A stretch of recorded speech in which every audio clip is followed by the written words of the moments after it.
Who wants to be governor of New Mexico?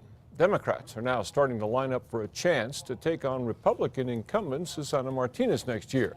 But even though Dems dominate most of state politics, Martinez is a strong favorite right now to win re-election. News 13's Alex Goldsmith is in the Newsplex with the latest. Alex? Dick, an incumbent New Mexico governor hasn't lost a re-election bid in nearly 20 years. Analysts say the best way for Democrats to break the streak is to fight fire with fire.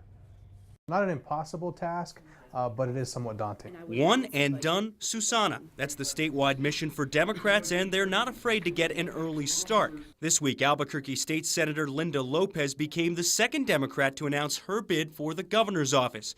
She joins Attorney General Gary King, who's been in the race since last summer. Other state senators, Albuquerque's Tim Keller and Las Cruces' Joe Cervantes, are eyeing a run too, as well as Albuquerque State Rep Mo Maestas. The challenge the eventual nominee will face is a steep one.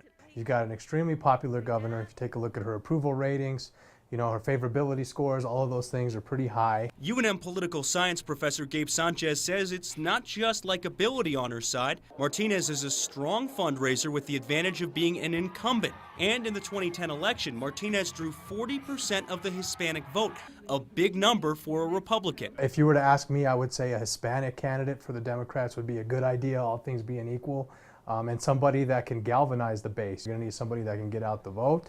And obviously somebody who can raise money. But Sanchez says another key for Democrats will be avoiding a bruising primary and a fragmented party. The fact that there's a handful of really interesting names at this point, it's exciting for us analysts and the public, not necessarily great for the Democratic Party.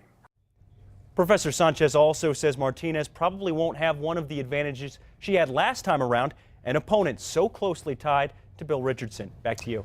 Okay, Alex, the Democratic Party thinks their candidate will have to raise about $8 million to have a shot at winning next year. So far, Gary King has raised $250,000.